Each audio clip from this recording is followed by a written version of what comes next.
171페이지 보니까요. 그 표 있죠, 표. 아까 제가 자 왼쪽에 정의해볼까 보니까 저기 네 번째 칸에 사적 비용이 더 크고 사회적 비용이 작다고 그랬죠. 그리고 편익은 누가 더 커야 돼요? 사회적 편익이 더 커야 되는데 이게 잘못 나왔어요. 고쳐놓고 오른쪽 VAV효과 볼게요. VAV효과. VAV효과는 사적 비용하고 사회적 비용 중에 누가 더 커야 돼요? 사회적 비용이 더 커야 되겠죠. 그것만 좀 고쳐놓으세요. 그러니까 아까 제가 칠판에 판서 있던 게 맞는 거예요. 이렇게. 자, 다음에 이제 174페이지 제4절 정부의 시장 개입 수단이 있는데 별표를 2개 치세요. 2개. 요즘에 계속 나오고 있어요. 일단은 큰 2번에 보니까 이제 직접적 개입이 있고 별표 하나 쳐놓고 일단 한 장 넘겨가지고 잠깐 좀 볼게요. 176페이지 큰 3번에 보니까 간접적 개입이 있어요. 별표 하나 쳐놓고 오른쪽에 큰 4번에 토지용 규제 얘는 동그라미만. 자, 이거 먼저 잠깐 말로 해버릴게요. 토지용 규제는 시험에 나오는데 이제 그렇게 크게 중요하게 안 나오는데 아까 용도 지역 지구제 했죠. 그런 것처럼 정부가 여기는 나는 이런 용도로 이렇게 토지용을 끌고 갈 거야. 그래서 이 안은 어떤 용도 지역이니까 요런 건 되지만 이건 안 돼. 내가 하는 대로 따라와. 라고 하는 게 토지용 규제예요. 그래서 정부가 원하는 방향대로 토지 이용을 하기 위해서 행정적인 법률적인 수단을 동원하는 거. 그 정도 개념만 잡으시고 직접 개입 다시 갑니다. 얘가 시험에 제일 중요한데 175. 시장에는 수요 공급이 있어요. 수요 공급이. 그래서 정부가 직접 수요자나 또는 공급자 역할을 하면 직접 개입이다. 근데 정부가 수요 공급자 역할을 직접 하는 건 아니고 수요 공급에 영향을 끼칠 의도로 어떤 보조적인 수단을 이용하는 것은 간접 개입인데 예를 들어서 볼까요? 우리 지역에 지금 주택 부족 때문에 지금 큰 문제예요. 주택 부족 문제 때문에. 근데 이제 정부가 주택 부족 문제를 해결하려면 주택 공급이 늘어나야 되는데 착공과 완공까지 하려고 하다 보니까 시간이 많이 걸려. 그래서 1차적으로 일단은 이 지역의 다주택 보유자들에게 종부세를 중과하겠대. 그리고 5월 15일까지 한시적으로 다주택 보유자들이 주택을 팔려고 내놓으면 양도세를 좀 이렇게 감면시켜 주겠대. 이런 조치들은 이런 세금과 같은 이런 방법은 정부가 직접 주택 공급자 역할을 하는 건 아닌데 공급이 증가되도록 보조적인 수단을 이용하는 거죠. 그런 개념은 무슨 개입? 간접 개입이에요. 간접 개입.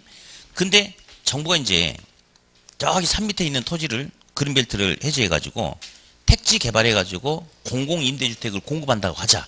그거는 정부가 직접 공급자 역할을 하는 거죠. 걔는 무슨 개입? 걔는 직접 개입. 이렇게 감 잡으세요 일단은. 그래서 양가로서 한번 보면 토지은행 제도가 중요합니다. 좀 이따 별도로 강의할 거예요. 다음에 공영개발, 공영수용, 택지 개발. 그리고 4번이 시험에 제일 잘 나와요. 얘는 이제 토지정책은 아니에요. 근데 공공임대주택 공급은 공공이 직접 임대주택을 공급하는 거죠. 무슨 개입? 직접 개입. 이 지문이 제일 잘 나오는 거예요. 제일 잘 나와요. 5번은 삭제시키세요. 요거는 이제 어떤 책은 우리 책처럼 직접 개입에 속한다라고 하지만 대부분 이렇게 이야기 않거든요. 그러니까 5번은 그냥 삭제. 네. 5번은 삭제시키세요. 다음 넘겨서 이제 토지은행 제도를 잠깐 놔두고 간접 개입 보이시죠? 간접 개입. 자, 간접 개입은 이제 기본적인 시장 틀을 유지하면서 수요자나 공급자에게 제공하는 각종 금융 지원 규제, 조세, 보조 정책, 개발 부담금 또는 뭐 토지 관련된 정보를 제공한다든지 뭐 그런 것은 간접 개입이다. 그렇게 구분하시고 그 다음에 이제 빈 공란에다가 이것 좀 하나 체크 좀 하셔야 되겠어요. 이거 볼게요. 개발 초기에 개발업자의 사업비 부담은 누가 더 크냐 이거 한번 볼 건데요. 토지 수용 방식이 있어요. 그리고 이제 환지 방식이 있는데 환지는 유용성이 낮은 논밭 같은 토지를 택지로 바꿔서 돌려주는 거죠. 그렇죠. 환지. 그러면 수용은 전면 매수 방식이거든요. 그러면 어디? 사업자 입장에서는 어떤 방식으로 할 경우 개발사업 초기에 사업비 부담이 더 크겠어요? 당연히 수용이겠죠. 수용. 두 번째, 권리 침해. 토지 소유자 권리 침해 정도를 보는데 수용 방식하고 이제 뭐가 있냐면 토지 비축 또는 다른 말로 토지 은행 제도가 있어요. 자, 일단 우리 책 그 176페이지 맨 상단에 보면 토지 은행 제도 보이시죠? 거기다 별표를 일단 하나 치시고 별표. 예. 자, 언제 나왔어요? 미래 동그라미 주셨어요. 미래. 그리고 그 2번에 우리나라 토지은행 제도 해가지고 점점점이 있는데 비축 대상, 비축 수단 이런 게 있어요. 둘 다 동그라미 쳐놓으세요. 그래서 이건 뭐냐면요.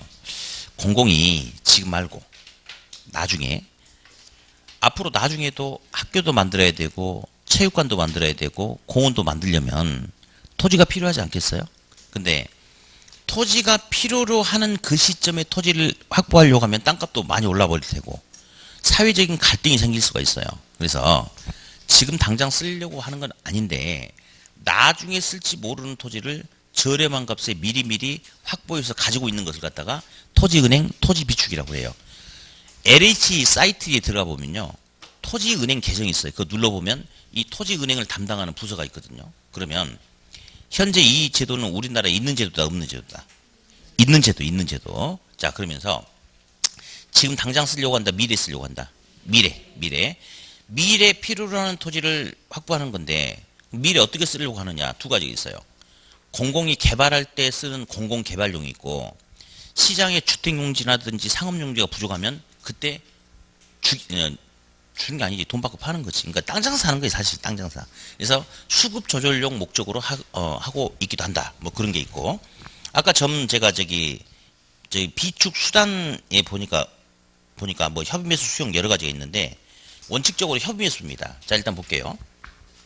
수용은 수용하고자 하는 현재 시점에 토지 이용 계획이 확정이 돼 있어요. 이 토지는 어떤 용도로 쓸 거니까 언제까지 수용하겠다라고 확정이 돼 있어. 그러니까 보상금 안 찾아가고 끝까지 버틴 사람한테는 나중에 쫓아내버리는 거죠. 강제 매수가 이루어지는 강제 매수가. 근데 토지비축 토지은행은 현재 쓰려고 하는 거예요. 미래 쓰려고 하는 거예요. 막연하게 미래 쓸지 모르니까야. 미래 쓸지 모르니까.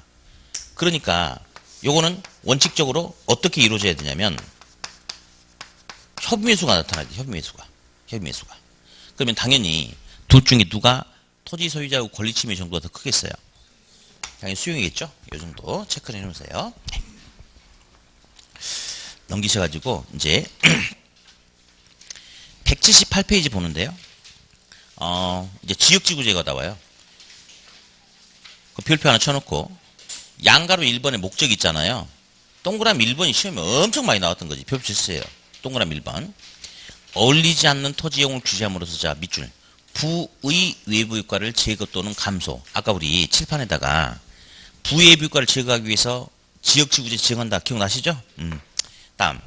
그러면서 요거 하나 써놓으셔야 돼요. 용도 지역 있죠? 용도 지역은 토지 이용을 효율적으로 하기 위해서 토지를 구분하려고 지정해요. 구분하려고. 상호 섞이면 돼야 안 돼요? 안 되죠. 용도 지역 중복 지정 X 써놓으세요. 중복 지정 안 된다. 중복 지정 X. 근데 용도 지구는 상호 보완하기 위해서 하는 거죠. 얘는 중복 지정 된다 안 된다?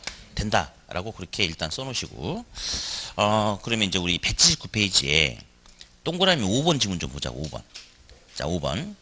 용도 지역 중에 저기 우리 도관농자 뭐 도시지역은 주상공로 다 하시잖아요. 그죠?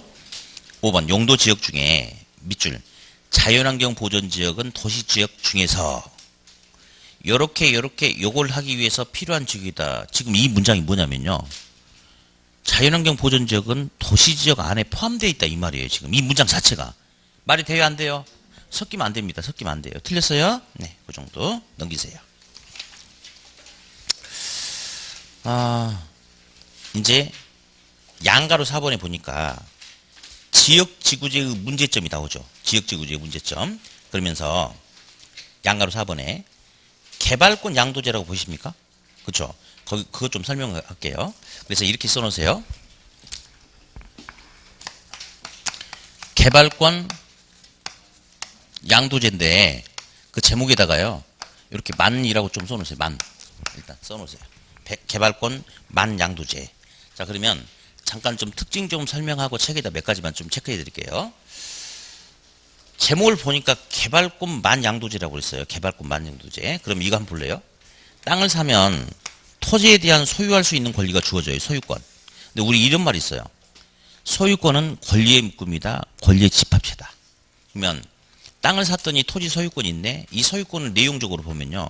토지를 사용할 수도 있고 수익을 얻을 수도 있고 토지를 처분할 수도 있고 토지 가지고 개발할 수도 있고 저당 잡힐 수도 있고 지상권 설정할 수도 있고. 그러니까 보니까 토지 소유권은 그냥 단순한 하나의 권리 내용이 있는 게 아니고 여러 개의 권리 내용이 있는 권리의 묶음이다라고 표현해도 되겠죠. 자 그럼 볼게요. 개발권하고 소유권하고 누가 더 커요? 소유권이 더 크죠. 근데 여기는 제목이 지금 뭐 양도래?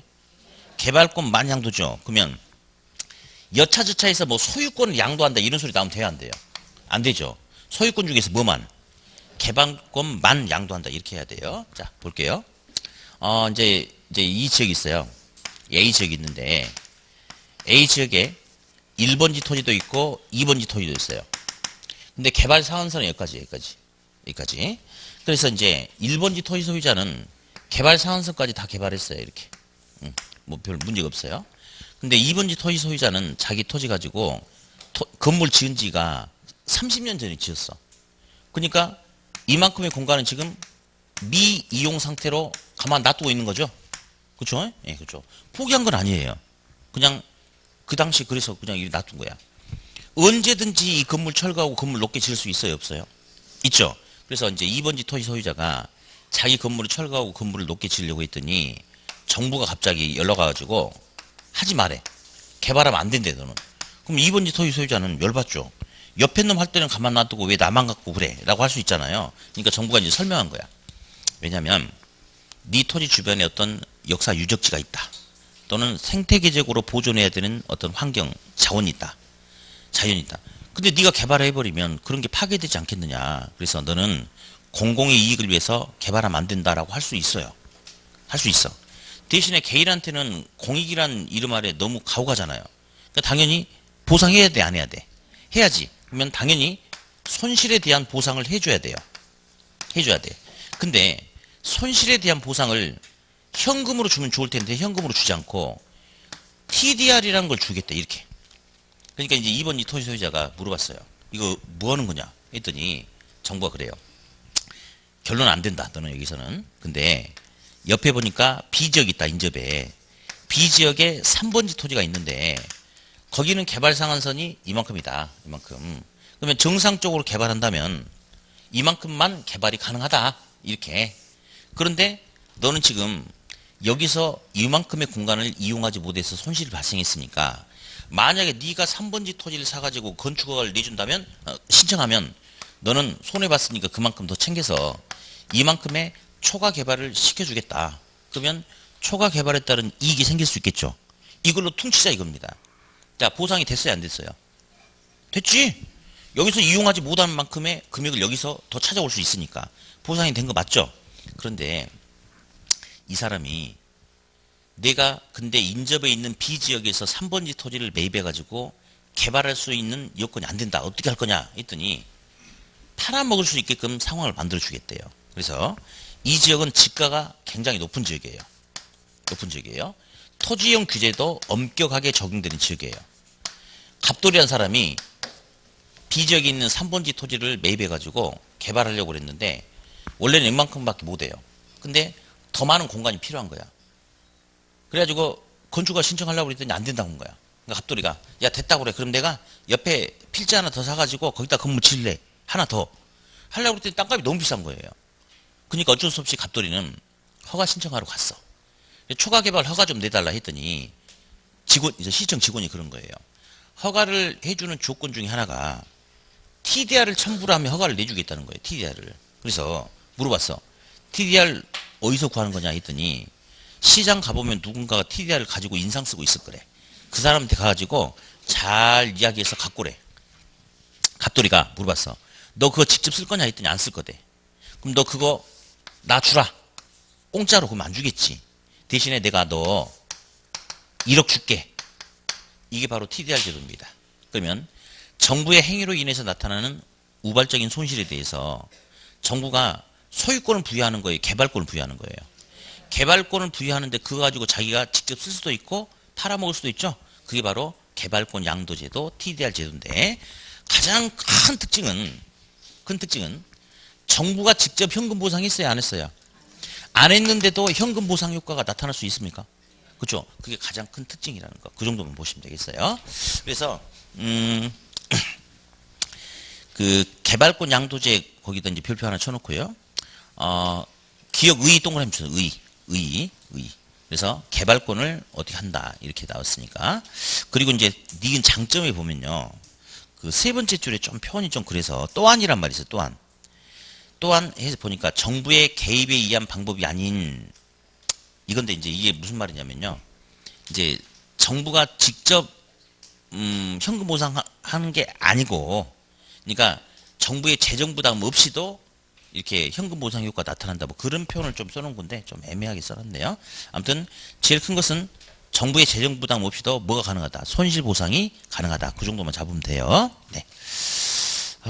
다음에 이제 뭐 불필요한 것들이 계속 나오고 있네. 이제 보니까 일단은 182페이지 또 보니까 양가로 1번에 토지 공개점이 나와요. 근데 이거는 굳이 체크 안 해도 돼요. 왜냐면 앞쪽에서 우리가 토지는 부증성 때문에 더 이상 그 양이 증가될 수가 없으니까 토지에는 사회성과 공공성이 내포되어 있다.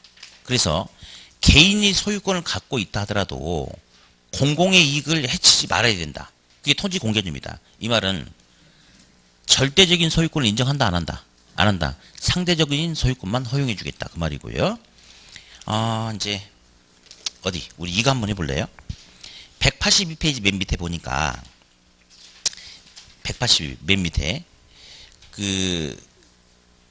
미음 농지 소유 상한제 있죠. 그렇죠? 예.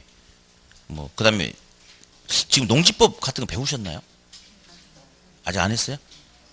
한번 혹시 이런 제도 있나요? 농지 소유 상한제 있어요? 그다음 미음 토지 초과 이득세제는 폐지됐죠? 아직 됐다. 이렇게 그러면 네, 됐고요. 저기 비읍 있죠? 비읍하고 시옷 있죠? 이거 우리나라에 없어요. 그리고 하나 더 써놔. 이따가 플러스 개발권 양도. 그래서 요놈 세 놈을 한 건을 묶어봐. 세 놈을 한 건을 묶어봐요. 이 세 놈을 한 건을 묶어보세요. 예. 그래가지고 현재 우리나라에서 시행하고 있지 않다라고 하나 써놓으세요. 왜냐면 이게 근래 세 번이나 나왔어요. 현재 우리나라에서 시행하고 있는 제도가 뭐냐, 있지 않는 제도가 뭐냐를 물어봐서 자, 요 세 놈은 현재 우리나라에서 시행하고 있다, 안 하고 있다? 안 하고 있다. 그 정도만. 네.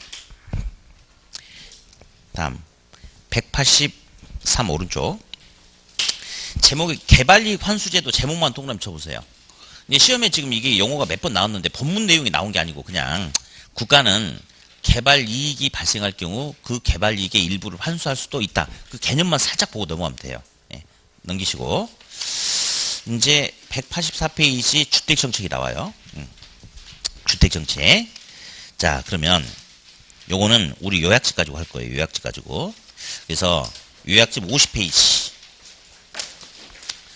주택정책은 이제 좀 이렇게 추가를 해야 될 것도 있고 또 이렇게 너무 이렇게 이런저런 불필요한 내용도 있고 그래서 요약집 가지고 정리를 할 겁니다. 그래서 요약집 50페이지를 폈어요. 요약집 50. 어디? 주택정책은 크게 두 가지가 있어요. 두 가지가 있는데 임대주택 정책 하나, 분양주택, 분양가 상한제 하나, 이 두 가지가 있거든요. 그럼 먼저 이제 임대주택 정책에 대해서 이제 하나씩 볼 거예요. 임대주택. 그러면 우리는 주택 구매 능력이 있는 높은 중산층 이상의 계층을 주택 수요계층이라고 불러주고 주택 구매 능력이 낮은 저소득층 임차인을 주택 소요계층이다라고 불러주거든요. 그러면 임대주택은 당연히 주된 대상자가 누가 되겠어요? 주택 소유계층이겠죠. 그러면 이렇게 하든 저렇게 하든 현재보다는 임차인의 임대료 지불 부담이 낮아지는 효과를 유도하려고 하는 거겠죠, 지금. 그죠? 자, 첫 번째. 임대료 규제 할 거예요. 임대료 규제. 통제. 또는 임대료 상한제라고 합니다. 임대료 규제, 통제, 상한제. 네. 먼저 임대료 통제는 어떤 형태로 이루어져야 되는지 그 형태를 볼 텐데 어디 잠깐만요. 내가 그림을 그릴 텐데 하기 전에 임대료를 통제하기 때 국가가 더 오르지 못하게끔 그러면 현재 임대료보다 가격을 더 높게 통제하겠어요? 낮게 통제하겠어요? 당연히 현재 가격보다 임대료가 낮은 선에서 싸지게끔 하려고 싸게 통제하지 않을까요? 당연하겠죠? 네. 한번 그려볼 거예요. 자, 가격과 수량. 임대료는 렌트. R이죠. 근데 제 P로 썼어요, 일부러. 왜냐면 여기 시험에서는 가격은 프라이스 P고 임대료는 렌트 R인데 서로 다른데 원래는 우리 시험 막 혼용해서 막 써버려. 그러니까 제가 임대료인데 그냥 P라고 쓴 겁니다. R이든 P든 상관없어요. 네. 자, 이제 수욕선이 이렇게 생겼어요. 우하향하는 수욕선. 그 다음에 우상향하는 공곡선 이렇게 나왔습니다. 현재 이 균형점에 의해서 정부가 개입하지 않고 가만 놔둬도 임대료가 100원이에요. 그 다음에 주택이 100개가 임대차가 되고 있다라고 가정을 할게요. 근데 정부가 이 상태에서 개입을 한다는 것은 정부가 봤을 때 100원이라는 임대료마저도 임차인이 지불하기가 부담스러울 것 같다. 그래서 정부가 임차인의 부담을 줄여주기 위해서 개입한다. 이런 말 아니겠어요? 그럼 당연히 현재 100원보다 높은 선, 낮은 선. 낮은 선에서 70원에 통제를 해야 되는데 이제 말 같지 않은 소리가 계속 시험에 나오니까 해야 돼요.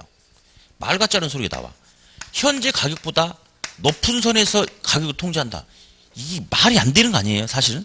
근데 시험에 나오니까 이제 해봐야 돼. 말이 이상한데? 해볼게. 현재 가격이 100원인데 정부가 야, 더 많이 130원까지 받아도 된다. 라고 한다라고 가정을 해야 돼요. 한번 해볼까? 그러면 현재는 100원이라는 가격에 수요도 100개, 공급도 100개가 임대차가 되고 있는데 130원으로 가격을 통제한다라고 이렇게 하니까 소가지 없는 공급자가 뭐라 하는지 아세요? 돈 더 받아도 되는 거예요. 그러면 공급을 100개에서 120개로 공급을 증가시키겠대. 공급을. 이렇게. 소비자가 다 사줄 줄 알고. 근데 반대로 소비자는 비싸면 좋아해, 싫어해요? 싫어하죠. 그럼 수요량이 100개에서 비싸니까 80개로 수요량이 감소할 수 있겠어요? 그러면 누가 더 많아요? 공급이 더 많죠? 그러면 높은 선에서 가격을 통제하면 초가 뭐가 돼? 초가 공급이 되죠? 그런데 이런 일은 절대 벌어지지 않아요. 왜 절대 벌어지지 않냐면 왜 그러냐면 공급자가 정부가 하란 대로 따라서 가잖아요. 그러면 돈 좀 더 임대료 받으려다가 오히려 공실에 의한 적자가 더 커요. 그죠? 그러니까 이런 상황은 생기지 않고 높은 선에서 가격을 통제하면 그냥 공급자가 가만히 있어버려. 균형점은 이동한다, 이동하지 않는다. 균형점이 움직이지 않는다는 것은 종전에 비해서 아무런 변화가 없다 이거죠. 따라서 균형 가격보다 높은 선에서 가격을 통제한다. 그러면 초과 공급이 나온다 하면 된다, 안 된다? 안 된다. 시장에 아무런 영향을 줄 수 없다라는 결론이 이렇게 나와야 돼요. 네. 이제 정상적으로 균형 가격보다 낮은 선에서 가격을 통제해 볼게. 70원으로 이렇게 해야 되는 거 맞죠? 자, 근데 이제 문제가 생겨요. 싸게 통제하다 보니까 소비자는 싼데 하고 수요량이 120개로 증가합니다. 이렇게. 그럴 수 있겠죠? 근데 공급자는 가격을 싸게 통제하면 돈이 돼야 안 돼요. 안 되니까 공급량을 80개로 줄일 수 있겠습니까? 그렇죠? 그러면 낮은 선에서 싸게 통제하면 주택시장에서 공급량은 80개인데 수요량이 120개. 누가 더 많아요? 수요. 초과 수요. 초과 수요란 말은요. 주택이 충분하다, 사회적으로 부족하다. 주택 부족 현상이 생긴다 이겁니다. 심각한 문제가 되겠죠. 이렇게. 일단은 다음 중에 틀린 거 고르시오. 그러면 거의 대부분 여기서 답이 다 나와요. 균형 가격보다 높은 선에서 가격을 통제해야 된다. X. 높은 선에서 가격을 통제하면 초과 공급이 발생한다. X. 낮은 선에서 가격을 통제하면 초과 공급이 생긴다. X. 초과 수요다. 이렇게. 그래서 가장 중요한 부분이 일단 여기고 플러스 이제 효과를 좀 볼 거예요. 효과. 임대인 있어요. 임대인. 어디? 임대인은 이런 정책을 좋아할까요? 싫어할까요? 짜증나버리지. 짜증나. 왜 짜증나는지 알아요? 아이씨 100원 받아야 되는데 70원만 받으라고 싸게 통제하는 거잖아요. 그러니까 임대인에게 희생을 요구하니까 좋아할 리가 없지. 그러면 당연히 임대인이 이 정책은 싫어합니다. 싫어해요. 싫어해. 그러면 당연히 돈이 안 되니까 공급을 증가시킬까요? 감소시킬까요? 공급을 감소시키겠죠? 기존 주택도 주거용으로는 돈이 안 되니까 용도를 다른 용도로 바꿔볼 수도 있고, 또 신규 착공 물량도 줄이겠죠. 돈이 안 되니까. 그러면 양적인 공급이 감소할 수 있을까요? 당연합니다. 그리고 임대인 지금 열받아 죽겠어. 돈이 안 되는데. 근데 임차인이 임대인한테 전화해가지고, 아저씨 벚꽃이 피었어요. 개나리도 피었어요. 도배 좀 이렇게 개나리 벽지로 화사한 걸로 좀 바꿔주세요. 그러면 임대인이 뭐라고 하겠어? 염장 지르지 말라고 하겠죠. 돈이 안 되는데 왜 고쳐주겠어? 주택을 방치하겠죠. 그러면 주택의 질적 수준이 어떻게 되겠어? 나빠지겠죠. 당연합니다. 이거는 당연히 예측된 결과예요. 예측된 결과야. 근데 결국 이제 네가 희생을 좀 해라. 대신에 우리 임차인의 임대료 부담을 싸게 해줘서 임차인이 화나게끔 웃게끔 해주려는 의도와 목적을 갖고 있어요. 그런데 이제 어떤 현상이 나타나냐면, 특히 싸게 통제하니까 공급자가 돈이 안 되니까 공급을 줄여버리네. 주택시장에서 초과수요. 주택 무슨 문제가 생깁니까? 주택 부족 문제가 생기는 거예요. 이제. 그러면 주택이 부족하면 임차인은 직장이나 애들 교육 때문에 이사를 가야 되는데 집을 구하기 힘들면 임차인의 이동이 현저히 증가하겠어요? 감소하겠어요? 감소하겠죠. 이 말 대단히 큰 사회 문제예요. 주거지 선택이 제약이 된다 이거지. 큰 문제죠. 다음. 그러면 도심지에서는 주택 구하기 힘드니까 직장은 도심에 있는데 주거지가 외곽으로 밀려 나가겠죠. 무슨 분리죠? 그래. 직주분리. 직장과 주거지가 분리되죠. 그럼에 따라서 출퇴근할 때 혼잡도도 높아지고 교통비용이 커지는 그런 문제가 생길 수도 있죠. 다음 또 음성적 거래가 나타나요. 음성적 거래가. 불법적인 거래가 나타나. 왜 불법적인 거래가 나타나냐면, 정부가 공식적으로 허용한 임대료는 요만큼이에요. 70원. 근데 이 상태로는 주택이 부족해. 그러니까 이 상태로 안 되고, 이 노란색 빗금 친 부분처럼 집주인한테 뭔가 추가적인 웃돈을 지불해야지만이 주택을 구할 수 있는 거예요. 그러니까 요거는 합법적이지만 요거는 암거래 시장이죠. 그렇죠? 불법적인 거죠. 음성적 거래라고 이야기해. 뭘 한다? 음성적 거래에 의한 이중 가격을 지불해야 된다. 자, 이중 가격 보이세요? 응? 이렇게. 그래서 이런 문제가 생기게 된다. 그럼 결국은 아무런 추가 대책 없이 그냥 이 정책을 쓰면 결국은 임차인도 주거비 부담, 주거 문제가 해결되는 게 아니고 오히려 종전보다 임차인의 주거 문제가 더 심각해지면서 얼굴이 그냥 요렇게 되는 효과가 생기겠죠. 이렇게. 그럼 이 정책은 성공했다, 실패했다? 실패. 자, 이거 무슨 실패? 이 상황은 시장 실패가 아니에요. 정부의 정책적 개입이 부작용을 나타냈잖아요. 그래서 정부 실패 또는 뭐 그냥 후생 손실 이렇게 해도 괜찮습니다. 자, 이렇게 딱 이 결론이 났어요. 일단은 시험에는 여기까지가 시험이 이제 핵심이에요. 여기까지 핵심. 예. 맨날 밥 먹듯이 나오는 게 이 부분이에요. 근데 이제 이 부분이 시험에 한 2번 나온 적이 있어요. 그래서 한번 들어볼 텐데, 초과 수요, 주택 부족, 단기, 장기란 게 있어요. 단기, 장기. 자, 어디? 균형 가격보다 낮은 선에서 가격을 통제하면 공급자가 돈이 안 되죠. 공급을 줄임에 따라서 부족 현상이 나타나요. 초과 수요가. 근데 공급 감소에도 시간이 걸려요. 시간이. 예를 들어서 지금 당장 돈이 안 된다고 해서 있는 주택을 줄인다? 일단은 뭐 오피스텔을 주거 용도로 세를 내줬다가 돈이 안 되니까 사무실 용도로 바꿔서 세를 내줄 수도 있겠죠. 그래서 기존 주택의 용도를 다른 용도로 바꿀 수도 있어. 그래서 공급이 감소할 수도 있지만 극히 제한적이에요. 또 우리 이제 이 용어 한번 들어볼까요?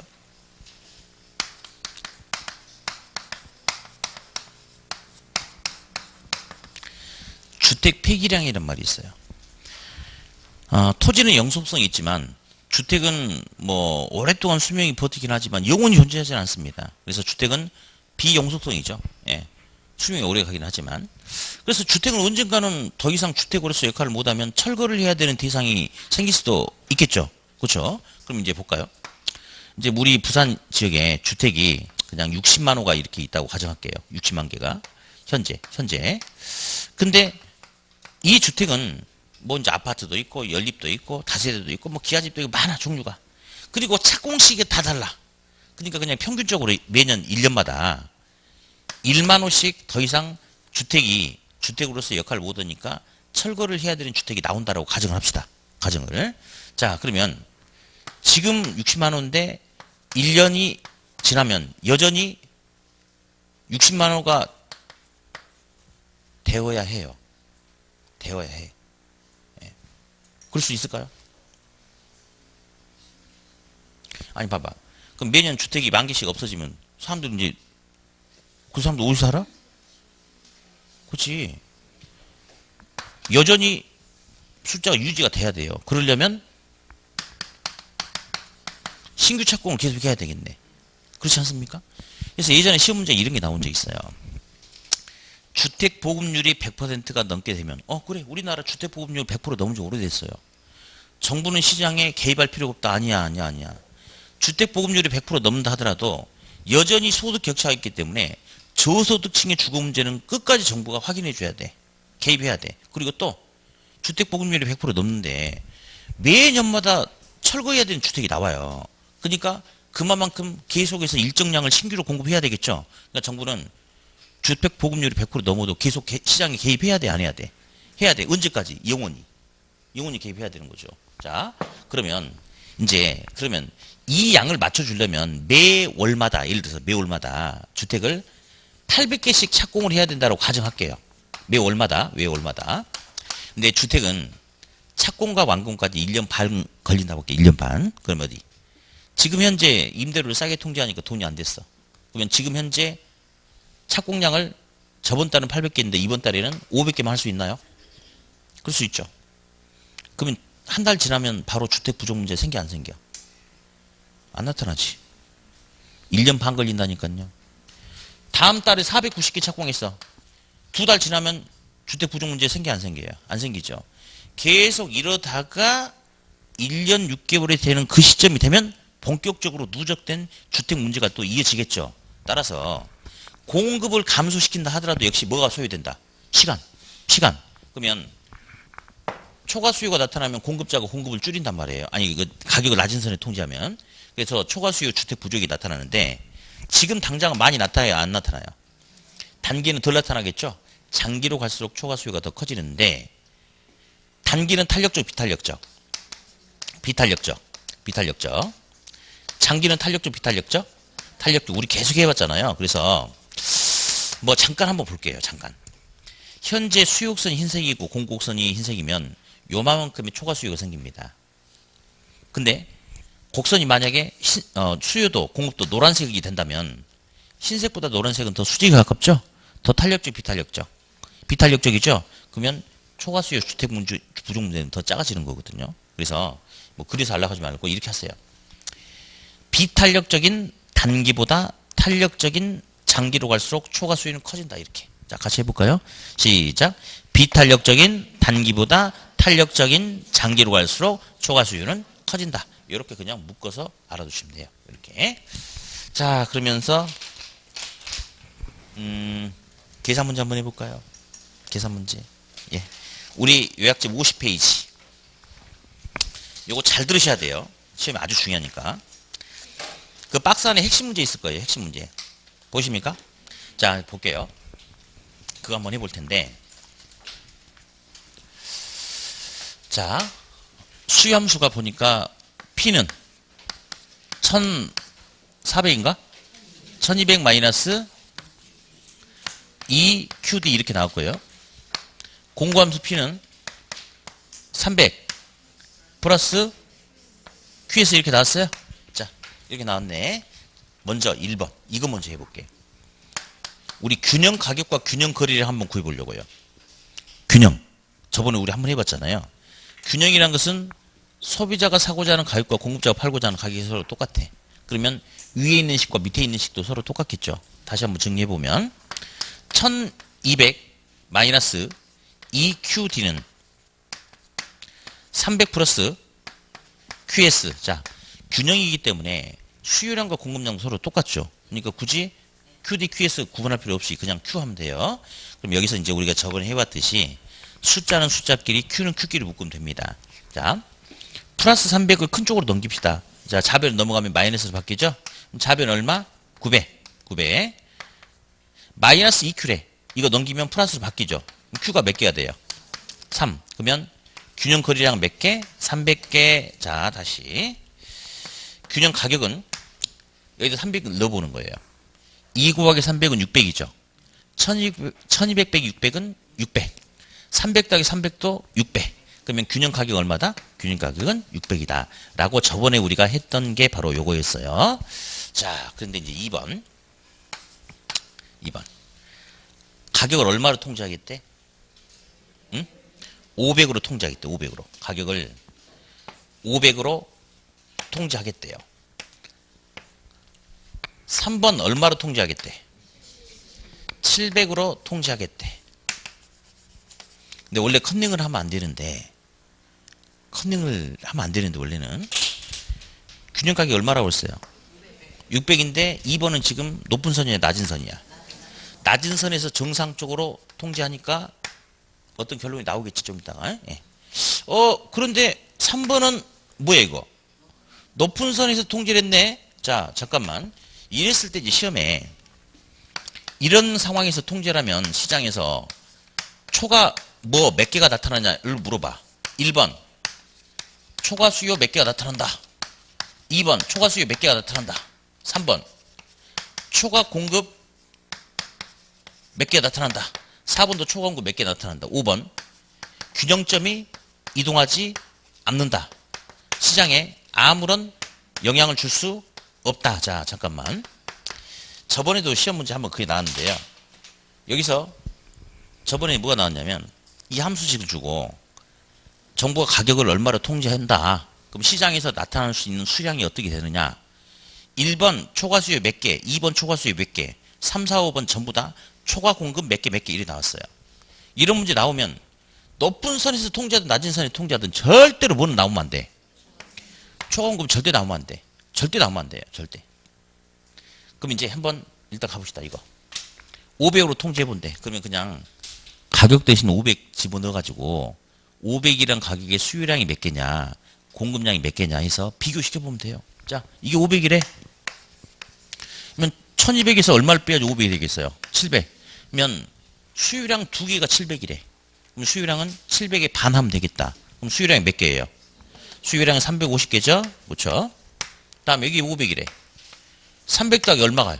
200. 그럼 공급량이 몇 개야 돼야 돼? 200개. 그러면 공급량 200개인데 수요량이 350개니까 초과 뭐가 돼요? 초과 수요 몇 개? 150개.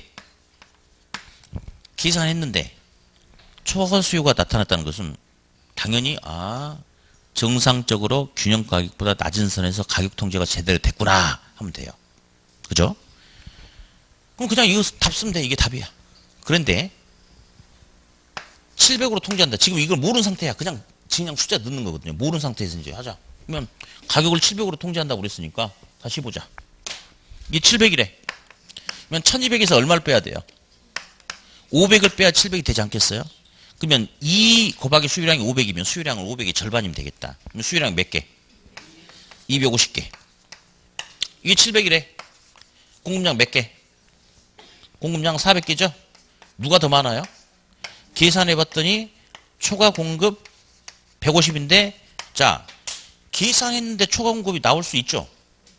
나왔지. 그러면 답을 초과 공급 찍으면 돼요, 안 돼요? 안 돼요. 왜 초과 공급이 나왔을까? 정부가 균형 가격보다 높은 선에서 통제를 잘못한 거야. 그래서 초과 공급이 나온 거예요. 그럼 답을 찍을 때는 초과 공급을 찍으면 돼, 안 돼? 안 되고 뭘 찍어야 돼? 초과 공급이 나타났다는 것은 균형 가격보다 높은 선에서 통제를 잘못했기 때문에 답은 균형점은 이동하지 않는다. 시장에 아무런 영향을 줄 수 없다. 여기까지. 4번은 다음 순한테 할 거예요. 자, 다시. 일단 시험은 2번까지 계산 문제가 나왔어요. 3번 안 나왔어요. 근데 3번이 계산 문제로 안 나왔지. 시험에 많이 나왔지. 균형가격보다 높은 선에서 통제하면 초과 공급이 생긴다. 틀렸다. 균형가격보다 높은 선에서 뭐 통제하면 시장에 아무런 영향을 주지 않는다. 맞았다. 지문으로는 시험에 엄청 많이 나왔어요. 근데 계산 문제가 안 나오는데 분명히 나올 수 있죠, 이게. 예. 자, 일단 여러분들 요약지 3번까지만 풀고 4번은 건드리지 말고. 자, 다시 할게요. 이제 원래는 이거는 제가 일부러 이론 설명하려고 지금 1번이 나오는 거지. 실제 시험은 그냥 없이 바로 그냥 2번 아니면 3번이 나오겠죠, 당연히. 자, 정부가 얼마로 가격을 통제한다더라. 그러면 그냥 쉬워. 피에다 그 가격을 넣어보는 거지. 그랬을 때 수요량이 몇 개냐, 공급량이 몇 개냐 해서 비교하는 건데, 해봤더니 초과 수요가 나왔다. 그러면 정상적으로 어떤 선에서, 낮은 선에서 통제가 제대로 됐구나. 그러면 그냥 그거 써주면 돼요. 그게 답이야. 근데 계산해봤더니 초과 공급이 나왔다. 그러면 통제를 잘못했구나. 균형가격보다 높은 선에서 통제를 잘못했기 때문에 초과 공급을 찍으면 된다, 안 된다? 안 된다. 어떻게 찍어야 된다? 아무런 영향을 줄 수 없다라고 그렇게 해야 된다는 거. 그래서 대단히 중요한 내용입니다. 이거 다시 복습 좀 잘 해두시고요. 딱 이제 요약지 오른쪽에 잠깐 보면요. 랜드 포인트 이제 선분양 후분양 영향이 있어요. 그래서 선분양 후분양인데 혹시 후분양 아파트 분양 받아보신 분 계세요 혹시? 안 계시죠? 예. 자 이제 뭐 상관없는데 선분양은 택지 조성도 안 했어요. 모델하우스 하나 만들어 놓고 얘랑 똑같이 만들어 줄 테니까 돈 내고 산다라고 약속해. 만들어 줄게. 그게 선분양이야. 그러니까 철저하게 공급자 중심의 마케팅이죠. 근데 후분양은 일정 공정까지 시공, 거의 한 60% 정도까지 시공 후에 입지라든지 구조가 다 드러났을 때 그걸 보고 소비자가 판단해서 사라고 하는 게 후분양이에요. 그럼 후분양은 누구 중심의 마케팅이 되겠어요? 소비자 중심의 마케팅이 되겠죠? 그렇죠? 어디 건설사는 무슨 분양 좋아할까요? 당연히 선분양 중요하겠지, 선분양. 그죠? 자, 넘기셔가지고, 요건 이제, 임대료 상한제예요. 근데, 50페이지 맨 위에 단원별 오답 기출지문인데, 요거는 제가 분양가 상한제 관련된 거 좀 써놨거든요. 분양가 상한제도 똑같아. 자, 볼래요? 분양가 상한제도 무주택 서민들의 내 집 마련의 기회를 도와주기 위해서 정부가 개입하는 거거든요. 분양가 상한제도. 당연히, 시장 가격보다 높은 선, 낮은 선. 낮은 선에서 싸게 통제해야 돼. 그럼 가격을 싸게 통제하면 건설사가 좋아할까요? 싫어할까요? 싫어하면 공급이 증가하겠어요? 감소하겠어요? 공급이 감소하겠죠? 예. 수업 시간에 핸드폰 울리면 안 돼요. 어? 아니, 예. 그래. 앞으로 이제, 안 울리게 하세요. 자, 저기 1번 볼게요. 분양가 상한제는 시장 가격 이상으로 상한 가격을 설정해서 무주택자하고 주택가격 부담 완화. 무주택자 죽일 일 있어? 이상이 아니고 낮은 선 또는 이하라고 그렇게 합니다. 틀렸고요. 2번 상한 가격이 시장 가격보다 낮을 경우에 일반적으로 초과 공급이 발생한다? 여러분 분양가 상한제든 임대료 상한제든 절대로 초과 공급이라는 결론이 나오면 돼, 안 돼? 절대 안 됩니다. 초과 수요가 나타나겠죠? 자, 3번 분양가 상한제를 소형주택에만 적용하면 소형주택 공급은 확대, 적용받지 않는 중대형 주택 공급은 위축. 잠깐만. 아닌데? 상한제를 적용하면 상한제를 적용하는 소형주택은 오히려 돈이 안 되니까 공급이 위축되고 상한제를 적용받지 않는 중대형 주택의 공급이 증가하겠죠. 말 안 되는 거죠. 네. 이제 4번 도시형 생활주택은 이제 분양가 상한제 적용받지 않는다라고 공법 시간에 배웠을 거예요 아마. 내려가시. 네. 그래요. 뭐 그 정도. 그래 보시면 되겠고요. 이제 잠깐 휴식을 했다가 2번 이제 임대료 보조에 대해서 할 거예요. 임대료 보조. 네. 쉬었다 하겠습니다.